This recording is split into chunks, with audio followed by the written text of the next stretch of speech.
Hi, Mark Gilbert here. Thanks for clicking in. This video is entitled The Coronavirus and Grief, and like all the videos on this channel, they're designed to give you some tools and ideas for assisting with our spiritual evolution. This video is being filmed during the time that we are all in the midst of staying at home, socially distancing, and experiencing the process of lots of things being closed. I hope that you and your family are all safe and are taking care of yourselves. We're doing well here. I know that we're all going to get through this together. This particular video, what I'd like to talk about is how this experience that we're all moving through in terms of the coronavirus and its impact upon our lives, how it's raising us to levels of grief, whether we're recognizing it or not, how to deal with that grief, and then what I'd like to primarily get to is discuss how grief is serving our spiritual evolution. So what is grief? Most of us know it as an emotion filled with great sadness. It usually deals with a sense of loss in our lives. Most frequently, we talk about the loss of loved ones or divorce or loss of a relationship. But it can also be other kinds of losses as well. It can be the loss of a job, a loss of our dreams and hopes for certain things that we expected for the future. It can be the loss of the year at the end of the year as we roll into one year to the other. It can also be the reflections upon the time that we were coming back from a vacation and the vacation is now over, and so now we have that sense of loss of those things that we were anticipating and the anticipation's now over. There's many things in our lives that can really bring us to the feelings of grief, and those feelings of grief, that feeling of loss, can manifest itself in a number of ways. It can manifest it not only in our emotional feelings, but it can also color our thoughts and how we look at life. It can color our relationships and how we interact with others. It can actually have a physical impact upon our body and cause physical manifestations and grief taking control of how we can move or breathe. And it also can impact our spiritual outlook on life and the meaning that we give to all of the events that are occurring in this manifest world. I know for myself that I've experienced grief in a number of times in my life that's been quite intense. The levels of grief can vary from situation to situation. I know that when I went through a divorce after a marriage of 30 years, that the grief that I felt at that time was quite deep. Also, a few years ago, when I lost a chocolate lab dog that I had that had been with me for over 14 years, that particular dog and her loss led me to great levels of physical and emotional grief. One that I wrote about on my blog site, Conscious Bridge, and the link to that is in the description of the video below if you want to know more about how I processed that particular grief at that time. But I've also grieved at other times. I ended a 30-plus year with the federal government, and my retirement led to a period of grief. I've had periods where I have grieved just simple changes in my life, where moving from one place to another led to grief, where changing residences led to grief. In fact, any time that there's been, and you've probably experienced this yourself, where there's been an ending and a beginning, that movement from letting go of some experience or something in our life has some period of grief. And a lot of times we like to slough it off and move on to the newness, but it's actually something that we want to lean into and really experience, and I'll speak more on that in a moment. But when we look at it from this particular light, that grief can come up with any change that is occurring, it would seem only natural that the experiences that all of us are going through right now regarding the coronavirus and our social distancing and self-quarantining can certainly lead to feelings of grief. Obviously, if we've been impacted by the disease leading to illness or the death of our loved ones, that the loss of that loved one is certainly going to lead to a level of grief. If the grief has also come about because of the loss of jobs and income, that seems only natural as well. We get into the state of wanting to ensure that we have adequate safety and security in our life. And the loss of a job can really lead to levels of grief because of the change it brings about and the loss of that security. But at some level, even if we haven't lost a loved one to death and we haven't lost a job and income due to the coronavirus, we've probably lost something. We've lost the ability to travel, the ability to go to restaurants at a normal pace of events. We've lost the ability to experience sporting events that might be important to our lives, or other public gatherings like clubs and plays and going to the movies and going out to restaurants and a broader social life that leads to an interaction with a lot of other people. All of these things, by the very nature that we're all commonly going through this period of withdrawing from the world and leading into a state of not doing those things that were normal for so many years, is a letting go. It's a release. You might have had a vacation plan that you had to cancel, or a trip to some place, or a business trip. You might have had business plans that you had in your mind that were going to manifest over a period of time, and now they're all on hold because of this. Every one of these changes, every one of these losses can lead to some level of grief. And one of the intentions of this video is to point out and assist us in recognizing that grief is impacting all of us at some level in this moment. I know when the baseball season was supposed to start a few days ago, I grieved the fact that I had bought my baseball annual and I had my subscription for videos for the baseball season, and all of that is now on hold because of this. As a hockey fan, I had tickets to hockey games that were not honored because of the NHL season going on hold. Many of us also had to release our houses of worship and Sunday services and things of that nature. Our spiritual processes have been changed to online meetings and Zoom calls and things of that nature. And every one of these shifts is a change in our life that impacts us at a level that can lead to levels of grief. Lots of little levels of grief for each one of them can build up to just a steady state of a sense of anxiety about the uncertainty of life. And what I'm calling you to do in this moment is to recognize that myself and you are both going through these changes. We're both experiencing some deep levels of grief. So then the question becomes, what can we do? What should we do about this sense of grief that we're all feeling? What I'd like to do is offer you several thoughts on dealing with grief if you've been feeling that emotion in yourself in your interactions and dealings with the coronavirus. I'd like to say at the outset that I don't consider myself any kind of expert on the topic of grief. I've read a lot about it and counseled people on it, but I think most of my learning has come through my own processing of experiences of grief in my own life. If you've read anything about the process of grief, you know about the 5 stages of grief that we commonly move through, the Kubler-Ross stages of denial, anger, bargaining, depression, and acceptance. If you want to know more about those stages, there's plenty of resources on the internet that will talk you through them. The one thing I would like to point out about these is that the stages are not something that you necessarily stay at every level equally. In fact, for many stages, I felt like I jumped right through them and don't specifically remember instances of bargaining and certain levels of grief. I do remember the denial, and I remember the depression, and ultimately the acceptance. So I've also remembered situations where I floated up and thought that I was moving through the stages and have floated backwards into denial or other earlier or so-called earlier stages. What I'd like you to really consider from those 5 stages is not to get hung up on the stages and where you are in them per se, but to step back and look at the fact that the stages themselves paint a picture of something that we all go through.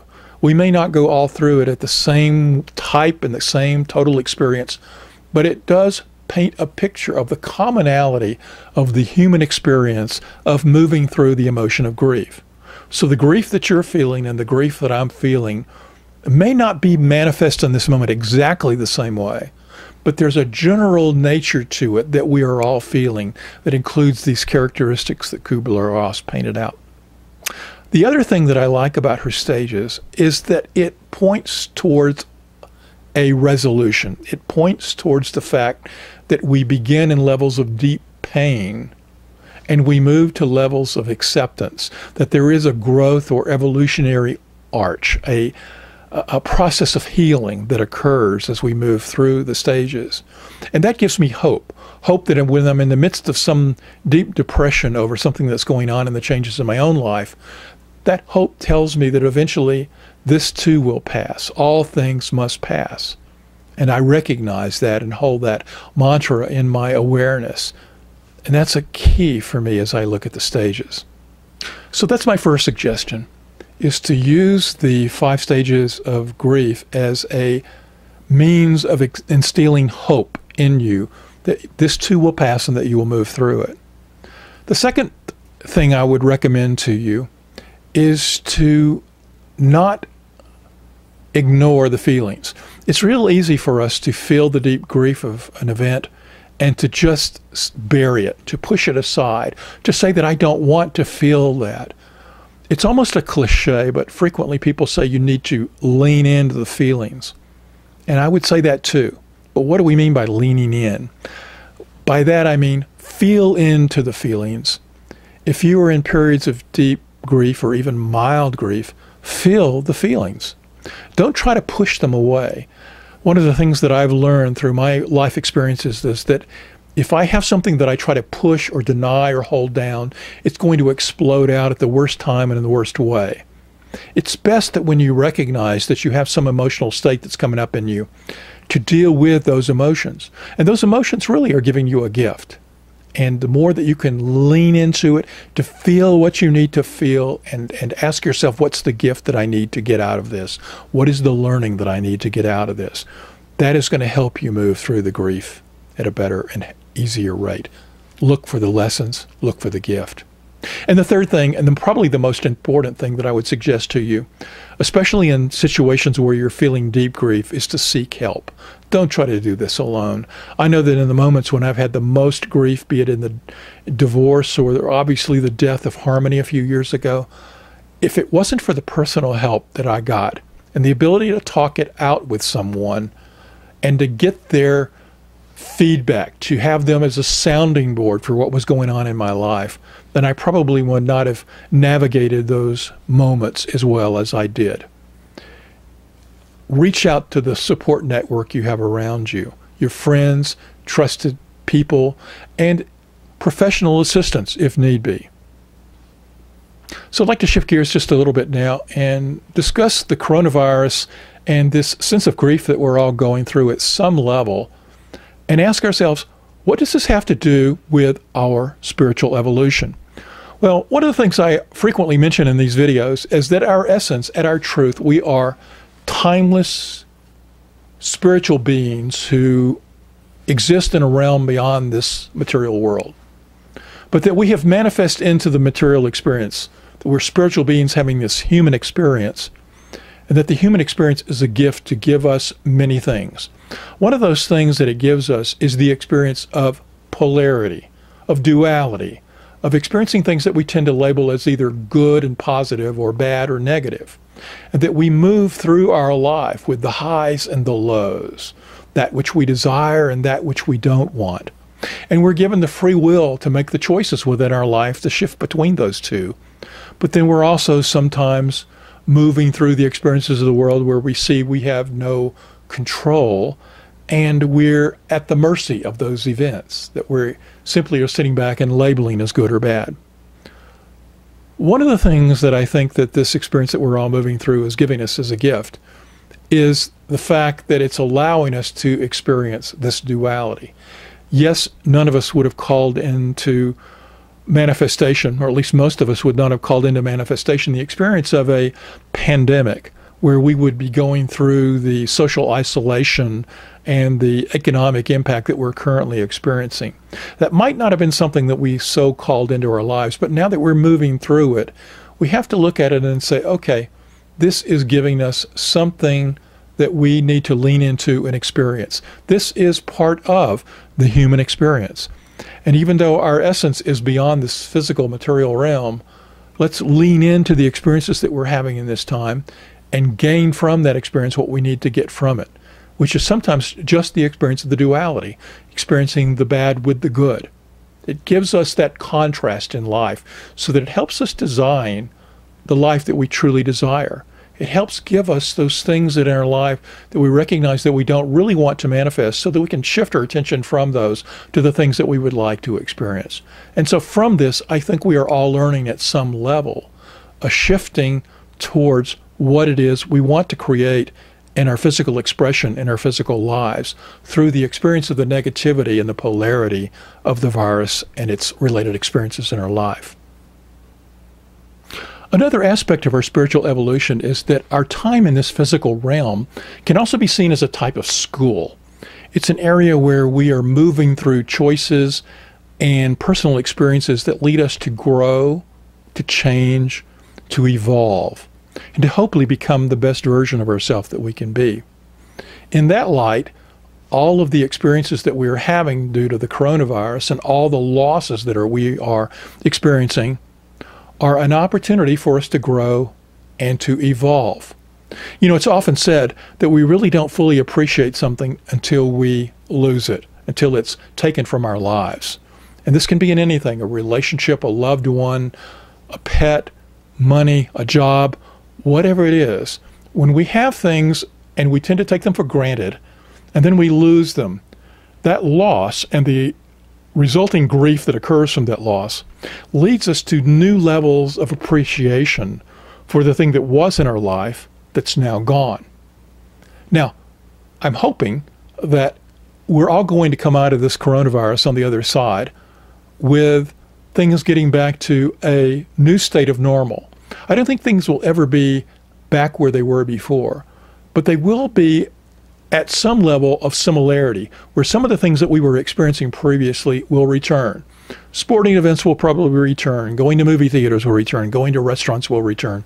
All of those things that were part of the fabric of the joy of life will return, but they'll return at a different level. And as we come back to those things, having had a level of grief over not having them, we're now going to develop a growth of appreciation for them that we didn't have previously. I believe another level of learning that's going to occur due to our experience of the coronavirus and the grief that's resulted from it relates to lessons on attachment. You know, if we're to a degree in our spiritual realm, we recognize that everything in our life passes, that everything is fleeting. Everything that we experience in the material realm is a temporary thing that comes and goes, that there is this giant dance of form that occurs around us. But at the same time that we may know that on some level, as we get immersed into the physical life, we tend to become attached to things. Attached to people that we deeply love, attached to pets who are an essential part of our life, attached to our dreams and hopes for the future and where we're going in this physical lifetime. We're attached to jobs and careers, to our family, to our friends, to certain experiences and things that we have filled our life with. And to a degree, we've become so attached to them.